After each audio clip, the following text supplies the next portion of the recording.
Hello guys, welcome back to our channel Dix Live.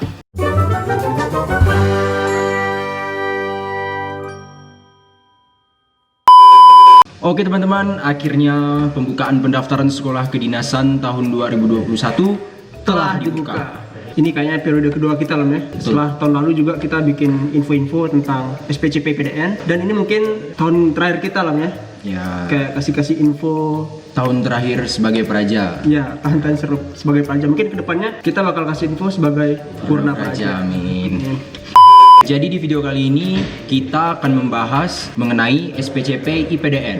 Ya, kita juga akan membahas tentang kuotanya dan juga memperjelas kembali mungkin ya, Ya. surat yang telah beredar kemarin. Surat ini yang dari Rektor PDN itu. Oh, ya. Tentang persyaratan administrasinya kita bakal bahas di video ini. Oke? Ya teman-teman, sebelum kita mulai videonya jangan lupa like, komen, dan subscribe. Karena dengan teman-teman melakukan hal yang Alam sebutkan tadi, itu bisa membuat kita lebih semangat lagi untuk membuat video-video baru untuk teman-teman. Oke, mungkin yang pertama kita bakal bahas tentang kuota dari sekolah kedinasan ya. Ini dari semua sekolah kedinasan dulu. Ini kita lihat dari Instagramnya Capra IPDN ya. Dan ini info resmi dari bkn.go.id. Kita bisa lihat di sini lang. Ada yang aneh nggak menurutmu? Ya, I found it. Sumpah ini ngelihatnya speechless banget lah.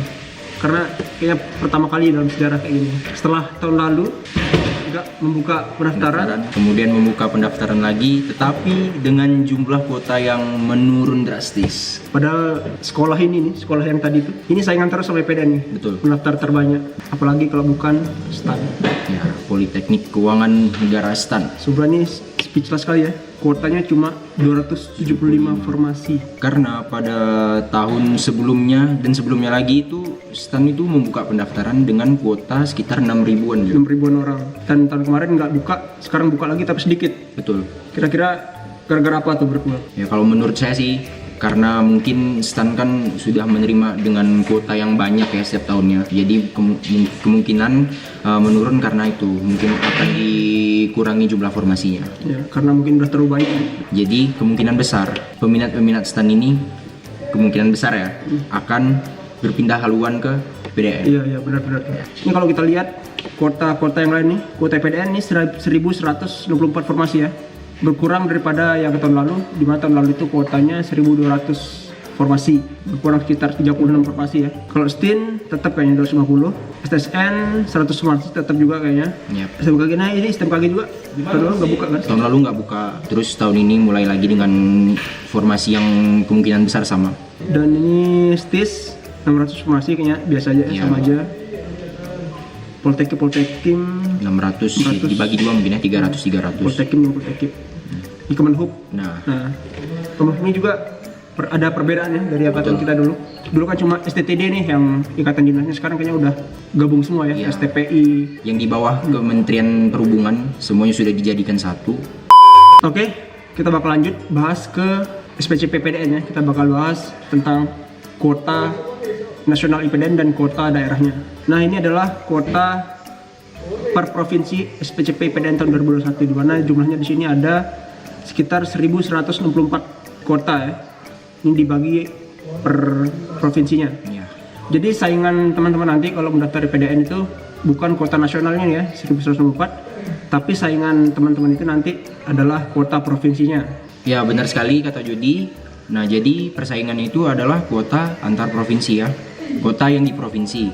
Nah kemudian untuk kuota yang lulus SKD-nya yaitu diambil dari 2,5 dikali kuota provinsi. Jelas-jelas berbeda lah ya. Berbeda karena tahun kita itu 3 kali kuota. Sekarang menjadi 2,5 kali kuota. Jadi kesimpulannya ya semakin kesini seleksinya semakin ketat sih. Oke, mungkin next kita bahas tentang surat yang beredar ya. Kita bakal kupas. Mungkin banyak yang bertanya juga ya mengenai persyaratan administrasinya. Kita bakal bahas di sini. Kita kupas tuntas, oke? Sesuai dengan apa yang kita tahu ya, kita sharing aja nih sesuai pengalaman kita. Oke, ini adalah surat pengumuman tentang seleksi penerimaan calon praja Institut Pemerintahan Dalam Negeri tahun 2021. Ini langsung ditandatangani oleh Rektor IPDN. Surat ini berisi mengenai yang pertama itu ada persyaratan peserta. Nah, ini ada mulai dari persyaratan umum itu seperti biasa ya, bisa teman-teman baca. Nah, ini yang banyak ditanya nih yang kedua nih. Oh ya. Usia peserta seleksi minimal 16 tahun dan maksimal 21 tahun pada tanggal 1 September 2021. Nah, jadi pada tanggal 1 September 2021 besok nih, itu maksimal umurnya 21 tahun ya teman-teman. Jadi artinya kalau lebih dari tanggal 1 September itu nggak bisa daftar. Jadi otomatis nanti nggak bisa klik di form pendaftaran di websitenya itu. Jadi maksimal 21 tahun pada tanggal 1 September 2021. Nah ini minimalnya 16 tahun. Dan tinggi badannya biasa lah ya, 160 cm, wanita minimal 155. Banyak juga yang nanya nih, Kak, kalau tinggi saya 155,5 bisa lolos nggak? Intinya bisa, asal lebih dari 155 cm. Dan ada juga yang nanya, dikurangin nggak tingginya? Nggak bakal dikurangin. Tergantung tempat ngetesnya juga sih. Betul sih, ya. Jadi nggak ada tuh istilah dikurang-kurangin berat tinggi badannya. Betul. Intinya kalau udah di rumah sakit Polda atau rumah sakit TNI kan pasti udah diukur bener-bener tingginya. Jadi nggak bakal dikurangin, tenang aja. Oke, next kita lanjut ke persyaratan administrasi. Nah, yang pertama itu berijazah paling rendah sekolah menengah atas atau madrasah aliyah termasuk lulusan paket C bagi lulusan tahun 2018 sampai 2021 dengan ketentuan nilai rata-rata ijazah minimal 7. Nah, nilai rata-rata ijazah nih artinya nih nilai rata-rata raport dan nilai ujian sekolah itu dibagi dua, nanti minimal 70 nih. Ya. Untuk teman-teman yang di Provinsi Papua itu nilai rata-ratanya adalah 65. Masih ada yang juga banyak yang nanya nih, kalau nggak punya KTP gimana Kak? Nah itu kalau belum punya KTP bisa pakai KK. Nggak mungkin nggak punya kakak kan? Bisa tanya di orang tuanya, nanti nyimpan kakak di adik-adik sekalian. Nah, nomor 3 ini sudah dijelaskan ya. Berdomisili minimal 1 tahun di provinsi tempat mendaftar secara sah terhitung pada tanggal awal pendaftaran. Misalnya saya ya dari Kalbar pindah ke NTB, tetapi belum sampai 1 tahun. Nah itu otomatis saya nggak bisa mendaftar di NTB. Saya harus daftar di domisili yang tertera di KTP saya. Jadi patokannya tuh di KTP ya. KTP-nya itu minimal 1 tahun. Oke, ini juga kemarin banyak yang nanya ya. Surat keterangan 12 yang ditandatangani oleh kepala sekolah. Nah, ini kalau masih belum punya ijazah ya, yang baru lulus biasanya, atau bahkan ada yang bahkan belum lulus tapi belum dikasih surat keterangan lulus. Nah, itu bisa pakai surat keterangan kelas 12. Nah, surat keterangan kelas 12 ini bisa diminta di TU sekolahnya masing-masing lah ya. Oke, next yang kelima itu khusus untuk teman-teman yang ada di Papua itu membuat surat keterangan orang asli Papua yang ditandatangani oleh Kepala Badan Kepegawaian Daerah, Kabupaten atau Kota masing-masing. Mengetahui ketua atau anggota Majelis Rakyat Papua. Dan yang keenam adalah fakta integritas. Nah, ini bisa di-download di SPCP PDN ya. Ntar ada penjelasannya di bawah, kita bakal jelasin lebih rinci. Membuat surat keterangan bebas narkoba yang dikeluarkan oleh Rumah Sakit Bayangkara Polri atau BNN setempat. Nah, jadi banyak teman-teman yang tanya nih Kak, bagaimana kalau SKBN-nya buat di rumah sakit swasta atau rumah sakit umum daerah? Nah, di sini di surat pengumuman ini sudah jelas ya, yang dikeluarkan oleh Rumah Sakit Bayangkara Polri atau BNN setempat. Jadi antara dua tempat itu. Jadi mungkin udah ada kerjasama gitu ya. Jadi nggak bisa di tempat lain, dari sini aja. Beda sama yang surat keterangan tidak buta warna nih. Ini malah dikeluarkan oleh rumah sakit pemerintah atau swasta. Nah, jelas kan rumah sakit pemerintah atau swasta. Jadi nggak kayak tadi. Jadi jelas tempatnya di mana ya. Bisa di rumah sakit pemerintah atau swasta. Bisa di RSUD atau di puskesmas gitu ya. Untuk yang surat keterangan tidak buta warna ini bebas bisa di mana aja. Ya. Pas foto ukuran 4x6 ya. Menghadap ke depan, tidak memakai kacamata serta mengenakan kemeja lengan panjang warna putih polos dengan latar belakang merah. Jelas ya. Ada yang nanya, Kak, pakai dasi nggak? Itu udah jelas, sini nggak ada yang suruh pakai dasi. Ya, ikutin aja yang ada di sini ya. Oke, semangat. Oke, next kita masuk ke persyaratan khusus. Ini sama seperti tahun lalu, bisa teman-teman baca dan pahami sendiri. Ini biasa lah ya. Nah, ini nih yang berkaitan dengan pendaftaran administrasinya ya. Nah, ini menurut saya penting banget lah. Penting sih. Nah, jadi setelah teman-teman sudah melengkapi semua persyaratan yang sudah disebutin tadi itu, nah tahap selanjutnya teman-teman melaksanakan pendaftaran melalui website resmi SSCSN BKN, yaitu ini dikdin.bkn.go.id. Jadi bukan daftar via offline ya, jadi semuanya daftar online. Dan juga ada beberapa tips nih, untuk melakukan administrasi nih. Yang pertama nih, lakukan menggunakan laptop kalau bisa ya, laptop atau PC lah, jangan lewat HP. Kalau HP itu banyak mungkin kesalahan-kesalahan yang bakal terjadi ya dalam proses upload, karena HP kan bisa off sendiri kadang-kadang habis baterai. Nah, kakak sarankan lewat laptop ya, biar nggak ada, atau bisa meminimalisir kesalahan yang ada.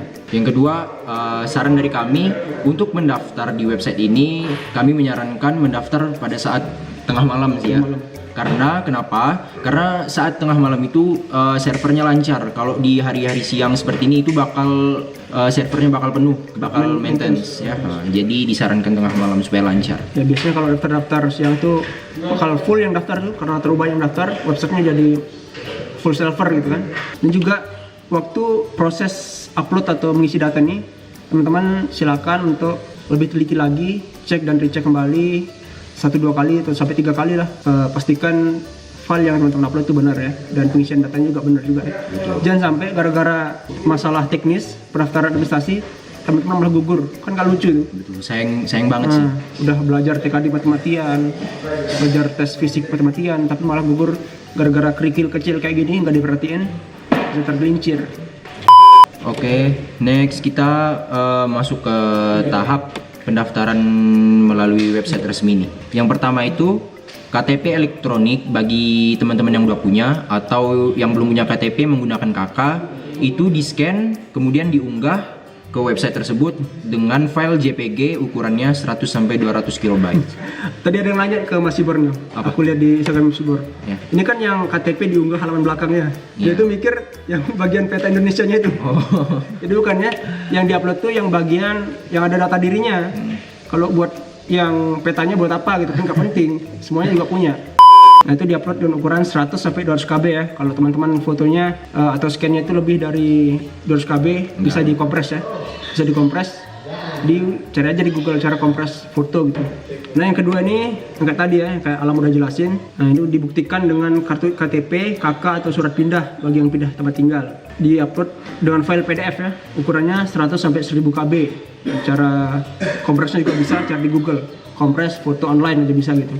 Oke, yang ketiga, bagi teman-teman yang sudah memiliki ijazah, itu bisa diunggah, mau file asli atau file fotokopi yang telah dilegalisir. Nah, dengan file PDF ukurannya 100 sampai 700 KB.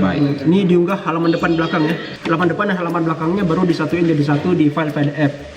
Oke, yang keempat, bagi teman-teman yang belum memiliki ijazah, nah, teman-teman buat surat keterangan kelas 12 SMA yang ditandatangani oleh kepala sekolah. Kemudian, teman-teman unggah, scan dulu ya, baru diunggah dalam bentuk file PDF dengan ukuran 100 sampai 700 KB. Mungkin ada yang nanya cara convert file dari JPG ke PDF. Itu pokoknya ada di Google semua. As Google. Google tahu semua. Yes. Cari aja convert JPG ke PDF, itu gampang punya sekarang. Google udah tahu semua. Website SPCP PDN ya untuk surat keterangan orang tua orang Papua asli. Bisa di-download di website SPCP PDN. Oke, next yang keenam, fakta integritas. Nah, fakta integritas itu formatnya dapat teman-teman download di website spcp.ipdn.ac.id. Selanjutnya teman-teman ketik formatnya yang telah di-download, teman-teman ketik, teman-teman isi, kemudian unggah dalam bentuk file PDF dengan ukuran 100 sampai 700 KB. Nah, yang ketujuh nih, yang kayak udah kita jelasin tadi, SKBN atau Surat Keterangan Bebas Narkoba dikeluarkan oleh Rumah Sakit Bayangkara Polri atau BNN, Prof, Kabupaten, Kota. Ini diunggah dengan file PDF juga ya, dengan ukuran 100 sampai 500 KB. Surat keterangan tidak buta warna juga dikeluarkan oleh Rumah Sakit Pemerintah atau swasta. Jadi beda ya, diunggah dalam file PDF dengan ukuran 100 sampai 500 KB. Nah, kakak jelasin sekali lagi cara convert JPG ke PDF itu banyak di Google ya, bisa dicek di Google aja, convert JPG ke PDF. Yang terakhir yaitu pas foto berwarna ukuran foto 4x6. Pokoknya yang udah dijelaskan tadi. Nah, kemudian foto itu diupload dalam file JPG, ukurannya diperkecil menjadi 100 sampai 200 KB. Nah, di sini diterangkan ya.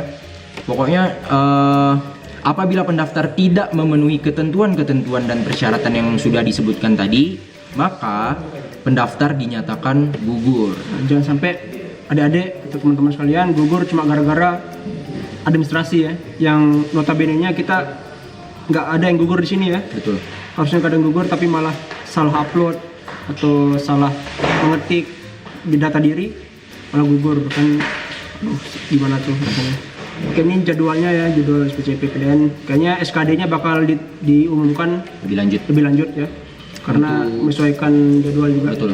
Dan untuk pendaftarannya, waktu pendaftaran itu dari tanggal 9 sampai 30 April. Jangan sampai terlewat. Oke, mungkin sekian yang bisa kita sharing di video kali ini ya. Mungkin kalau ada yang masih dibingungin atau mau ditanyain, bisa ditanya di DM IG atau di komentar di bawah. Kita usahain ya, bakal balas walaupun masih banyak kesibukan di kampus ya. Ini kita sama-sama sharing aja di sini ya. Oke, mungkin sekian untuk video kali ini.